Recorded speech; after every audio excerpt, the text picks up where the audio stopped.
शोकमग्न रावण को धैर्य बंधाकर कुंभकर्ण युद्ध भूमि में पहुंचा। स्वर्ण कवच से सुसज्जित कुंभकर्ण ने हाथों में विद्युत के सदृश प्रकाशित भयंकर शूल उठा रखा था। लाखों चुने हुए सैनिकों को लेकर रणभूमि में पहुंचते ही उसने पृथ्वी को कपा देने वाली भयंकर गर्जना की, जिससे अनेक वानर मूर्छित होकर पृथ्वी पर गिर पड़े। इस विशाल पर्वताकार पराक्रमी राक्षस को देखकर साधारण वानरों की तो बात ही क्या, नल, नील, गवाक्ष तथा कुमुद जैसे पराक्रमी योद्धा भी भयभीत होकर रणभूमि से पलायन करने लगे। असंख्य वानर सैनिकों ने भी अपने इन सेनानायकों का अनुसरण किया। अपनी सेना को इस प्रकार प्राणों के भय से भागते देख युवराज अंगद ने ललकार कर कहा, हे वानरों, क्या इस प्रकार शत्रु को पीठ दिखाना तुम्हें शोभा देता है? तुम जैसे वीरों को भी प्राणों का मोह सताने लगा। धिक्कार है तुम्हें और तुम्हारी वीरता को। जिस कुंभकर्ण को देखकर तुम भाग रहे हो, क्या वह कोई असाधारण योद्धा है? मांस मदिरा का सेवन करके उसका शरीर फूल गया है, वो तो बड़ी सरलता से मारा जाएगा। क्या रामचंद्र जी के तेज के सम्मुख में सह सकता है? आओ, लौटकर युद्ध करो, भागकर संसार में अपयश के भागी मत बनो। अंगद के उत्साह भरे वचन सुनकर वानर सेना पुनः रणभूमि में लौट आए। वे प्राणों का मोह छोड़कर कुंभकर्ण और उसकी सेना पर आक्रमण करने लगे। कुंभकर्ण भी अपनी विशाल गदा के प्रहार से वानर सेना को मार मार कर ढेर लगाने लगा। फिर भी शेष वानर वृक्षों तथा शिलाओं से राक्षस सेना का विनाश करने में जुटे रहे। कुंभकर्ण उस समय साक्षात यमराज प्रतीत हो रहा था। वह वानरों को गाजर मूली की भांति काटकर ढेर लगाता जा रहा था। उसके चारों ओर हताहत वानरों के शरीर ही शरीर दिखाई दे रहे थे। क्रोध होकर द्विविद ने एक पर्वत के टीले को उठाकर आकाश से कुंभकर्ण के सिर पर मारा। कुंभकर्ण तो उस वार से बच गया, किंतु बहुत से राक्षस उसके नीचे दबकर मर गए। राक्षसों की इतनी भारी क्षति से उत्साहित होकर वानरों ने दूने बल से राक्षस सेना का संहार आरंभ किया, जिससे संपूर्ण समरभूमि में रक्त की नदियां बहने लगी। अब कुंभकर्ण पर हनुमान भी आकाश मार्ग से पत्थरों की वर्षा करने लगे, परंतु उस पर इसका कोई प्रभाव नहीं पड़ा। वह अपने शूल से पत्थरों के टुकड़े करके इधर उधर छितराता रहा। इस प्रकार अपने वार खाली जाते देख हनुमान ने एक नुकीला वृक्ष उठाकर कुंभकर्ण पर वार किया और उसका शरीर लहूलुहान कर दिया। उसने जब अपने शरीर से शोणित बहता देखा तो उसने वज्र के सदृश एक शूल पवन कुमार के मारकर उनकी छाती चीर दी। उसकी पीड़ा से वे व्याकुल हो गए, उनके मुख से रक्त बहने लगा। हनुमान की ये दशा देखकर राक्षस सेना ने जयनाद किया और वे तीव्र वेग से मारकाट मचाने लगे। हनुमान को घायल होता देख गंधमादन, नील, ऋषभ, शरभ तथा गवाक्ष पांचों पराक्रमी सेनानायक एक साथ कुंभकर्ण पर टूट पड़े। इस संयुक्त आक्रमण का भी उस पर कोई विशेष प्रभाव नहीं पड़ा। उसने पांचों को पकड़कर इस प्रकार मसला कि वे मूर्छित होकर पृथ्वी पर गिर पड़े। अपने सेनानायकों को इस प्रकार मूर्छित होते देख वानर सेना एक साथ कुंभकर्ण से चिपट गई।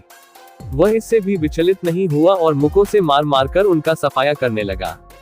सैकड़ों को उसने पूंछ पकड़ पकड़ कर फेंक दिया और बहुत से वानरों को पैरों के तले रौंद डाला।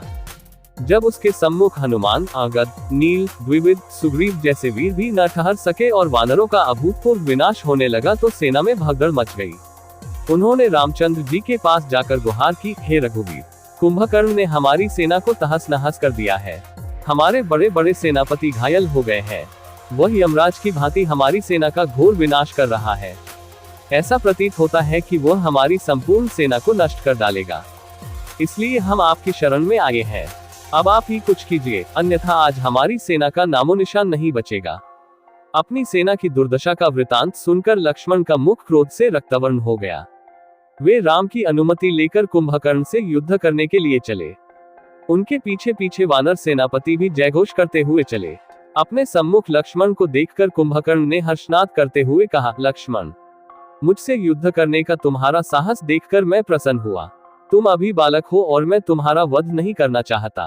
तुम लौट जाओ और राम को भेजो, मैं उसका ही वध करूंगा। इस प्रकार से लक्ष्मण का निरादर करके कुंभकर्ण उस ओर दौड़ा जहां राम खड़े थे। कुंभकर्ण को अपनी ओर आते देख वे उस पर रौद्र अस्त्रों से प्रहार करने लगे। जब इन अस्त्रों का उस पर कोई प्रभाव न पड़ा तो उन्होंने मयूर पंखों से सुसज्जित तीक्ष्ण बाण छोड़कर उसकी छाती फाड़ दी। इसकी पीड़ा से वह व्याकुल हो गया। उसके हाथों से गदा तथा अन्य अस्त्र छूटकर पृथ्वी पर गिर पड़े।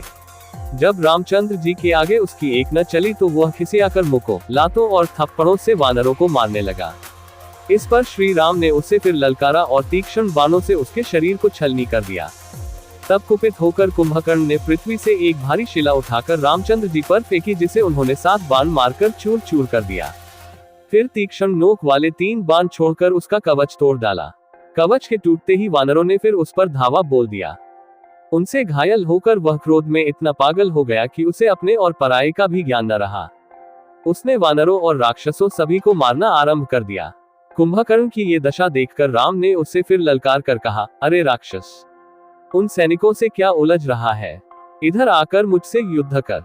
राम की ललकार सुनते ही कुंभकर्ण सामने आकर बोला, हे राम, बहुत समय से मैं तुम्हारा वध करना चाहता था। आज सौभाग्य से तुम मेरे सम्मुख आए हो। मैं खरदूषण विराट का कबंध नहीं हूँ, मैं कुंभकर्ण हूँ। मुझे अपने बल का परिचय दो।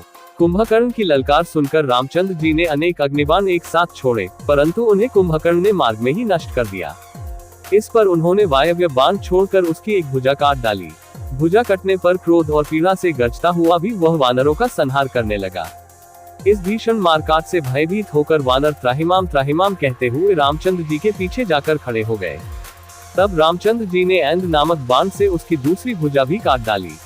फिर उन्होंने अर्धचंद्राकार बाणों से उसके दोनों पैर काट डाले। इससे वह भयंकर शब्द करता हुआ पृथ्वी पर गिर पड़ा। तब उन्होंने इंद्र द्वारा दिया हुआ सूर्य की किरण की भांति जाज्वल्यमान ब्रह्मदंड नामक बाण छोड़ा, जो कुंडलों से युक्त कुंभकर्ण के मस्तक को काटकर आकाश में उड़ा और फिर उसे पृथ्वी पर गिरा दिया। कुंभकर्ण के मरते ही वानर सेना में हर्ष की लहर दौड़ गई। उनके जयनाद ने संपूर्ण लंकापुरी को थर्रा दिया।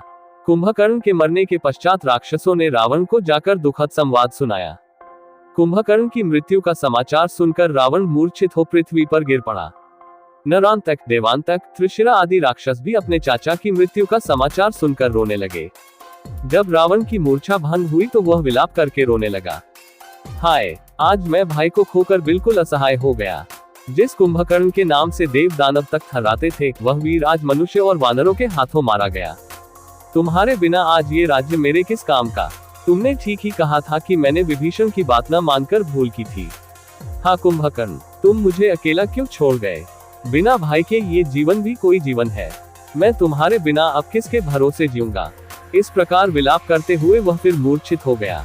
जब रावण को फिर सुधि आई तो त्रिशिरा ने उसे धैर्य बंधाते हुए कहा, पिताजी, चाचा जी के मरने का आप इतना शोक क्यों करते हैं?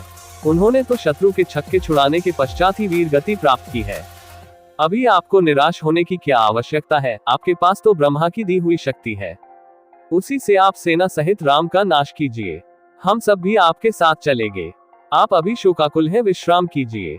हमें रणभूमि में जाने की अनुमति दीजिए। त्रिशिरा के इन वचनों को सुनकर रावण को कुछ धैर्य बंधा और उसने अपने पुत्रों को युद्ध में जाने की अनुमति दे दी। ये कहानी महाकाव्य रामायण के युद्धकांड से ली गई है, जिसमें कुंभकर्ण और वानर सेना के बीच भीषण युद्ध का वर्णन है। युद्ध भूमि में कुंभकर्ण की भयावह उपस्थिति और उसके द्वारा किए गए संहार को देखकर वानर सेना में भगदड़ मच जाती है। हालांकि युवराज अगद वानर सेना का हौसला बढ़ाते हैं, जिससे वे पुनः युद्ध भूमि में लौट आते हैं और कुंभकर्ण की सेना पर आक्रमण करते हैं। कुंभकर्ण वानर सेना को मारता हुआ आगे बढ़ता है, लेकिन अंततः रामचंद्र जी उसे पराजित कर देते हैं। कुंभकर्ण की मृत्यु से रावण अत्यधिक शोक में डूब जाता है और अपनी मूर्छित अवस्था में विलाप करता है। उसके पुत्र त्रिशिरा उसे धैर्य बंधाते हैं और आगे के युद्ध के लिए तैयार होते हैं। ये कहानी बताती है कि कैसे राम और उनकी सेना ने रावण और उसके अनुयायियों के खिलाफ संघर्ष किया और अंततः विजय प्राप्त की। कुंभकर्ण का पराजय रावण के लिए एक बड़ी क्षति थी, जिस